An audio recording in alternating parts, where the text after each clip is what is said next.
How to share screen on Facebook Live. In this video, I'll show you how you can do a share screen during your Facebook Live. This is very simple. Since we're trying to do a screen share, then we need to download a third-party application.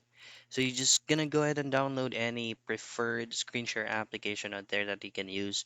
One example is gonna be Camera File Live. So once you successfully downloaded and installed Camera File Live, this is gonna be its interface. So once you get here, just simply change it from camera into screen.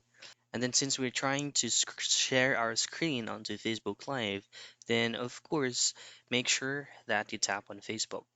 From here, you will automatically be redirected into continuing as you're requesting access for your Facebook account, and just simply hit on continue. And then once it is fully set up, just hit on OK. And then from here, you just need to choose whether you're going to be sharing this onto your timeline, to a specific page, or into a specific group.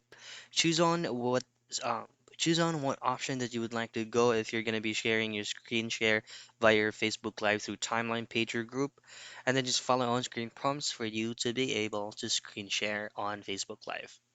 And that's it. That's how you share screen on Facebook Live.